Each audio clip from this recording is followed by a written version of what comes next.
or less fluid? More fluid. More fluid, okay? And so that's gonna help with the fluidity. Kind of weird, cholesterol is stuck in the membrane too. So you have to have some cholesterol to stabilize that membrane. So cholesterol is gonna actually stabilize the membrane. It's amphipathic, and our membranes are selectively permeable, so they only let certain things through. Here's our plasma membrane, right? So here's our phospholipid heads, here's our tails. And again, it's a lipid bilayer, right? Notice that it has some kinks in those fatty acid tails to make it more fluid, and then cholesterol actually stabilizes it. Notice how you have little proteins on the outside, or you have this is a glycolipid, this is a glycoprotein. Okay, these guys help with recognition. So when we talk about antigens, like what is your blood type? My blood type is A positive. That means I have A antigens on the surface of my red blood cells and Rh antigens on the surface of my red blood cells. And so those glycolipids and those glycoproteins help our immune system identify us as us. Okay? We have all these different proteins sort of embedded in the membrane. The ones that span the membrane are integral proteins, like this one, this one, this one, and this one. The ones that are on one side of the membrane are called peripheral proteins. And so these guys attach the cytoskeleton to them. There's anchors for other stuff outside the cell. Some of them allow ions to go through, some of them allow larger molecules to go through, just depends. The fluid mosaic model describes the membrane as fluid, not static. And so when we think of our plasma membranes, we think of them as fluid. Like those phospholipids can sort of move in directions. And it's due to those fatty acid tails. How did we discover this? So we did an experiment where we had a human cell and a mouse cell, and we made them fuse together. Okay, so we induced fusion. These glycoproteins and glycolipids are ours. They're unique to mammal cells or to humans, and then these are unique to mice, right? And so we found antibodies. The red antibody bound to the human antigens. The green antibody bound to the mouse antigens. Okay, so it looks something like this, right? We know this was human cell because it was red. We knew this was mouse cell because it was green. We stuck it in an incubator at mammalian temperature, which is 37 degrees Celsius.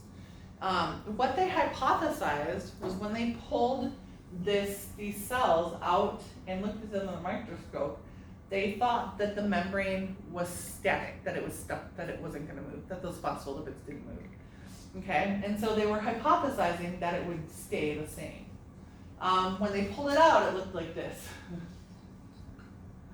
What happened? Their minds were blown. Okay, so their minds were blown because this is telling you that those cell surface proteins, those antigens, actually moved along the surface, and so they intermixed. They weren't expecting that. They thought that the membrane was static, that it wasn't fluid. And so this was one of the first experiments that demonstrated that it was more fluid. And so then they kept doing more experiments because they weren't sure if this was a fluke or not. And they found out that the membrane's fluid. So then they tried to figure out, okay, well, why is it so fluid? Well, it's so fluid because of those fatty acid tails. These guys do a lot of lateral movement, okay? And so water can sort of get through here. Small polar, like water and ethanol, can get through here. These guys flip-flop. Cholesterol stabilizes them. The fatty acid tails make them kink. Let's get into a little bit more of the membrane. So integral proteins span the membrane. They're amphipathic, so they're non-polar, so that they stay embedded in the fat area, but they're polar on the outside so that they can stay attracted to the water. Peripheral proteins are stuck to one side or the other. So in this picture, this is the only peripheral protein I see. I don't see any on the outside. But there's your surface marker protein, so these would be all considered some type of antigen. Proteins do all different types of stuff, you guys. So we have proteins that anchor the cell, so they stabilize. We have proteins that are identifiers to your immune system. Some of those proteins are enzymes, some of them are receptor proteins, some of them are carrier proteins, and some of them are channel. So you have all these different types of proteins embedded in that plasma membrane. So this one, what do you think this one is?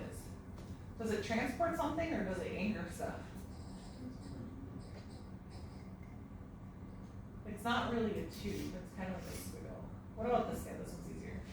Does it anchor stuff or transport? Transport.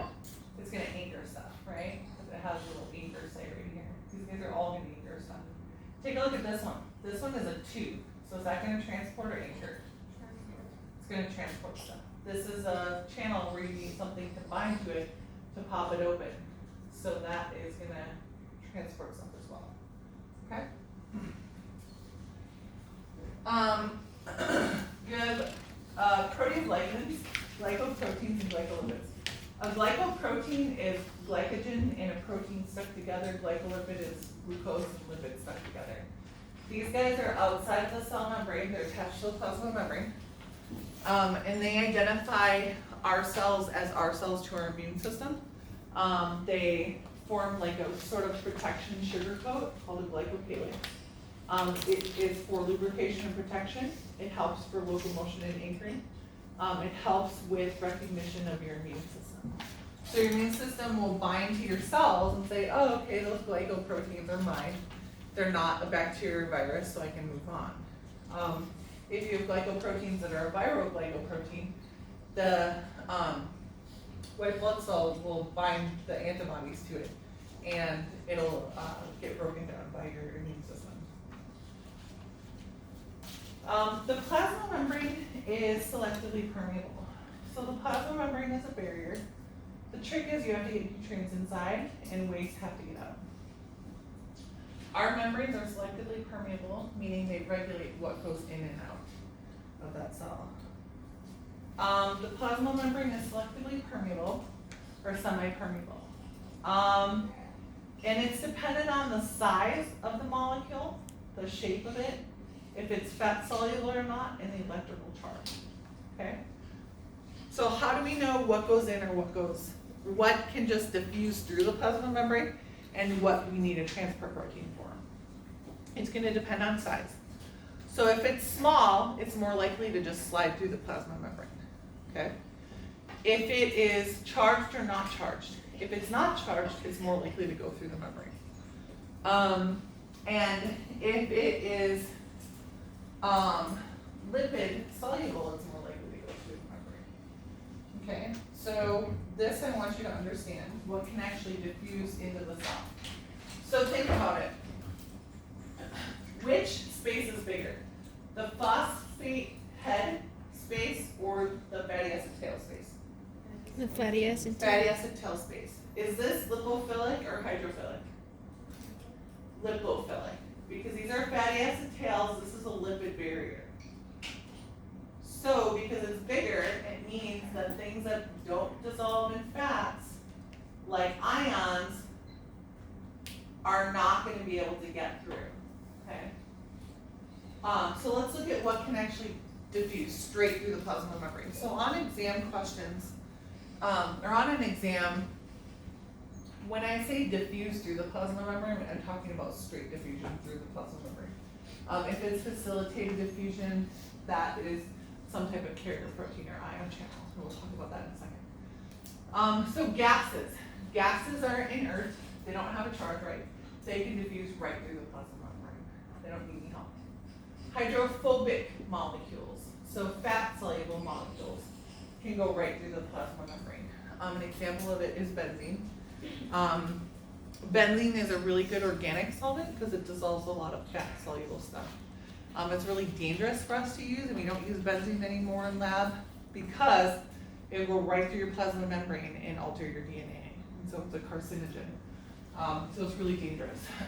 We don't use it anymore. We used to. Small polar molecules. So these guys are polar, which means they're slightly charged at one end and slightly charged at another end, right? But, and normally we can't shove polar molecules in this lipid soluble fatty acid tail region, but because these guys are small, they're gonna slide through here. So small polar molecules like water and ethanol go through. You guys know that water osmosis through. Ethanol, why do you think when you drink on an empty stomach it hits you so quickly? Hits your stomach, goes right through the stomach lining into the blood. Okay, water does the same thing, ethanol does the same thing. You don't need to transport protein or anything. If there's ethanol there, it's gonna slide right into the membrane. Okay? If they are large and polar, they're too big. They're not gonna fit through. Okay, so large and slightly charged like glucose can't fit through. And charged, there's no way in heck you're gonna get a positive or negatively charged ion into that fat soluble region. It's just not gonna happen. Does glucose diffuse straight into the cell? No. Okay, does glucose get into the cell? Yes, it does. So it doesn't go through straight diffusion. How does it get into the cell? We have to have something to carry it, right? So some type of carrier protein or transport protein. Okay, so that's where we're going with this next. Transport mechanisms. We can split these guys into, does it require ATP, does it not require ATP? If it doesn't require ATP, it's called passive transport, right? If it requires ATP, it's called active transport. So passive transport, example of this would be just simple diffusion, like what we saw here.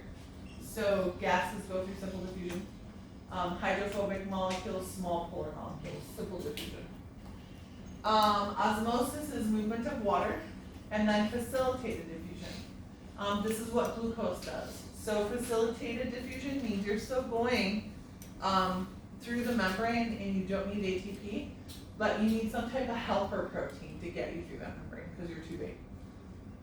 Active transport is called active transport because it needs ATP. So anytime you're shoving molecules to the side where there's more molecules, you're going to need ATP to do that. Endocytosis and exocytosis is how we do with large molecules, and then filtration is based off of the pressure gradient. We're going to do diffusion and osmosis, so simple diffusion and osmosis today, and we're going to do filtration today in lab. So you guys will have a better understanding of this by the end of this week for sure. Okay.